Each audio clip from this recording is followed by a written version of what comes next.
Mid east में America Israel ने आग लगाई हुई है। ये बात याद रखिएगा, जो भी अमेरिका इजराइल के करीब होता है वो अमेरिका के और इजराइल के इशारे पर चलता है और अपने हाथों से अपने यहाँ की शांति को मार डालता है, मिटा देता है। आपको पता है अब ईरान और लेबनान बिल्कुल टकराव पर आ चुके हैं। ये इतिहास में पहली बार हुआ है। लेबनान ने अमेरिका और इजराइल के कहने पर ईरान के पैसेंजर्स विमान और दूसरी उड़ानें जो उतरती हैं आकर लेबनान, उसको ब्लॉक कर दिया।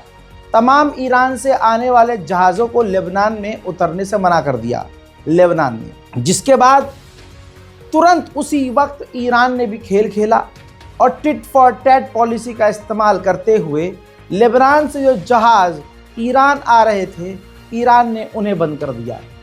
जिसके बाद लेबनान में जो ईरान समर्थक लोग हैं उनको पता है कि खासकर जो लेबनान के हैं उनको भी पता है कि हमारी सरकार अमेरिका के इशारे पर चल रही है।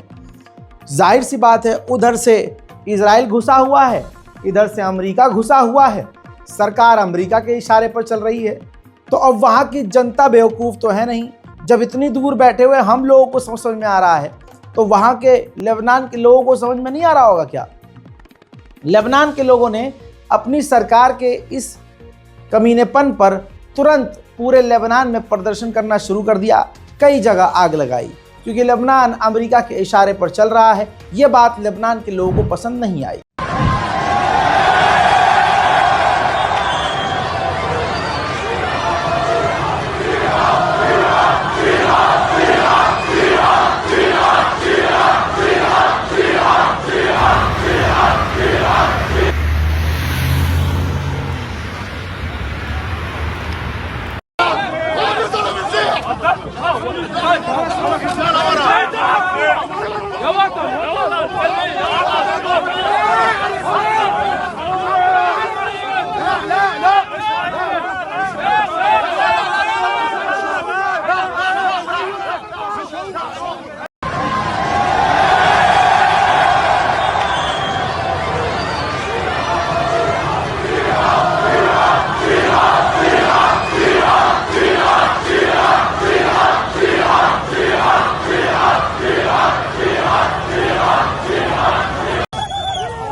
देखते ही देखते लेबनान में तनाव बन गया। ये देखिए, सड़कें और हाईवे बंद किए हुए थे लेबनान के लोगों ने प्रदर्शन करते हुए, तो लेबनान के लोगों के ऊपर लेबनान की पुलिस ने रबर बुलेट से फायर किया, कईयों को गिरफ्तार किया। उधर मेरे दोस्तों, एक बार फिर से शैतान ने कहा है कि हम लेबनान में और लंबे समय तक रहेंगे। यानी इजराइल ने दूसरी बार अपने समय को लेबनान में ठहरने के लिए बढ़वाया है। मेरे दोस्तों, खबर यह है कि अमेरिका को उसने मना लिया है कि हम लंबे समय तक के लिए लेबनान में रहेंगे, हम तमाम जगहों से लेबनान से निकल जाएंगे, लेकिन 5 जो हमने इलाके छाटे हुए हैं, जो हमने अपने चेक पॉइंट्स बनाए हुए हैं, हमने लेबनान में जो 5 अपने मिलिट्री पॉइंट बनाए हुए हैं, वहाँ पर हम लंबे समय तक टिके रहेंगे। अब यहाँ पर मामला ये है कि अमेरिका राज़ी हो गया है, लेकिन लेबनान की गवर्नमेंट मना कर रही है। लेकिन लेबनान की गवर्नमेंट के मना करने से क्या ही होता है। इसके अलावा मेरे साथ ये तस्वीर देख लीजिए, ये हमला कहीं और नहीं, लेबनान की सरजमीन पर है। इजराइल ने, ये कौन सा सीज फायर है, सवाल ये है। इजराइल ने एक बार फिर से लेबनान के ऊपर खतरनाक बमबारी की है। खबर यह है कि सैकड़ों लोग अभी भी अपने इन इलाकों में जा नहीं पा रहे हैं। कई इलाकों में इजराइल अभी भी ठहर ठहर कर बमबारी कर रहा है। सारे अरब देश खामोश है, कोई सवाल तक नहीं कर रहा है। कोई एजेंसी, कोई न्यूज़ चैनल इनसे सवाल नहीं कर रहा है कि भाई ये कौन सा सीज फायर है जिसमें तुम इतने खतरनाक लेवल पर बमबारी कर रहे हो। अब आप सोचिए, जब से सीज फायर हुआ है 260 इमारतों को लेबनान में इजराइल ने उड़ा दिया है, 57 लेबनान के लोगों को कत्ल कर दिया है। बताइए, एक दो नहीं, 57 लेबनीज लोगों को सीज फायर के बाद भी मार दिया है, लेकिन तमाम अरब देश खामोश। उधर फ्रांस ने लेबनान के लिए एक ऑफर रखा है कि हम लेबनान के अंदर यूएन और फ्रांस की खुद की फौज तैनात करेंगे। इसके बदले इजराइल की फौज वहां से पूरी तरह से निकल जाएगी। दोस्तों, ये बिल्कुल बेतुका ऑफर है, पर्सनली बता रहा हूं। अब ये तो वही वाली बात हो गई कि भैया हमारे घर में से सुअर निकला तो कुत्ता आ गया। अबे हमें सुअर भी नहीं चाहिए, कुत्ता भी नहीं चाहिए, हमें चाहिए क्यों हमारे घर में कोई और भाई। लेकिन ये भी जो है फ्रांस की चाल है। हजरत मोहतरम, ये तस्वीर आई है लेबनान की सरजमीन से। हसन नसरुल्लाह को जहां दफनाया जाएगा वहां की फुटेज सामने आई है। पूरी एक बड़ी सी इमारत तैयार की जा रही है, बड़ी एक जगह बनाई जा रही है और एक बड़ी सी कब्र खोदी जा रही है जिसमें हसन नसरुल्लाह के जिस्म को दफनाया जाएगा। वहीं मेरे दोस्तों, आज इजराइल सबसे ज़्यादा फ़िलिस्तीनी कैदियों को डील के मुताबिक रिहा करने वाला है।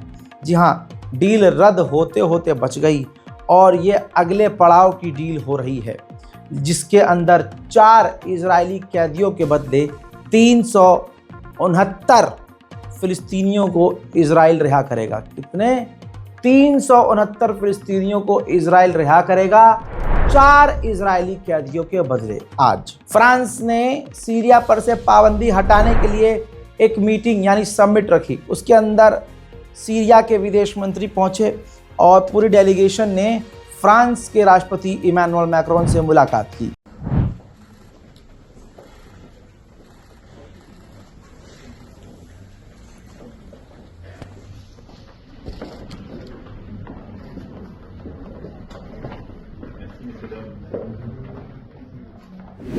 वहीं सीरिया के राष्ट्रपति जोलानी ने फोन पर बात की है कनाडा के पूर्व प्रधानमंत्री जस्टिन ट्रूडो से। वहीं तुर्की के राष्ट्रपति रजब तैयब एर्दोगान ने पीकेके और आईएसआईएस को धमकाते हुए कहा कि आतंकवादियों को यह समझ लेना चाहिए कि सीरिया उनकी जगह नहीं है और उनके लिए कोई ठिकाना नहीं है।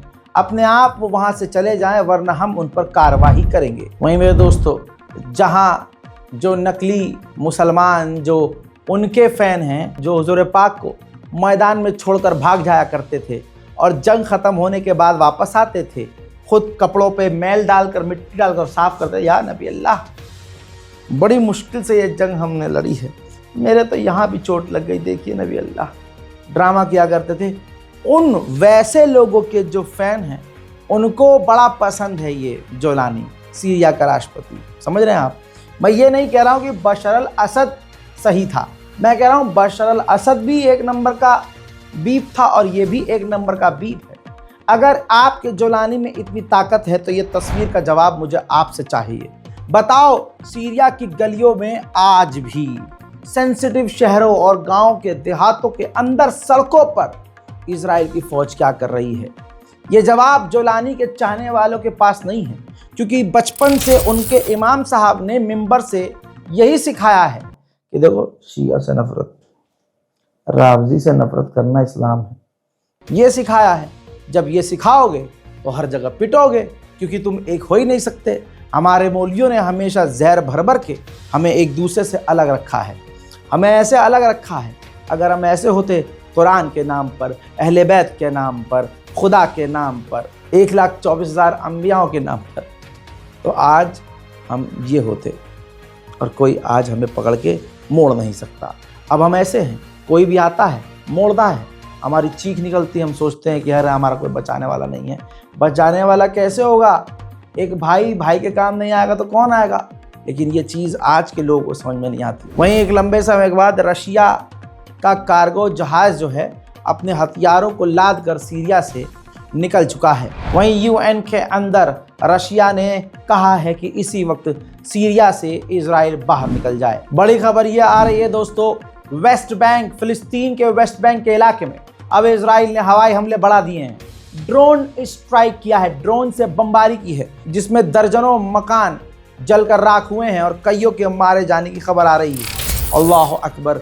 इधर दूसरी तस्वीर देखिए, बैतुल मुकद्दस के अंदर जुमे के दिन भी मुसलमानों को जाने नहीं दिया जा रहा है, लेकिन आप देख सकते हैं कि भारी तादाद में यहूदी बैतुल मुकद्दस में घुस रहे हैं। उधर वेस्ट बैंक में रेड के दौरान 28 साल के एक और फिलिस्तीनी को इजरायली मिलिट्री ने गोली मारकर कत्ल कर दिया है और उसके बाद उसके जनाजे को, उसके जिस्म को, उसकी लाश को बिल्डोजर में लाद कर लेकर जा रहे हैं। ठीक इसी तरह से फिलिस्तीन के वेस्ट बैंक में जुल्म की इंतहाओं को पार करते हुए इजराइल लगातार फिलिस्तीनियों के मकानों को भी तोड़ता हुआ नजर आ रहा है।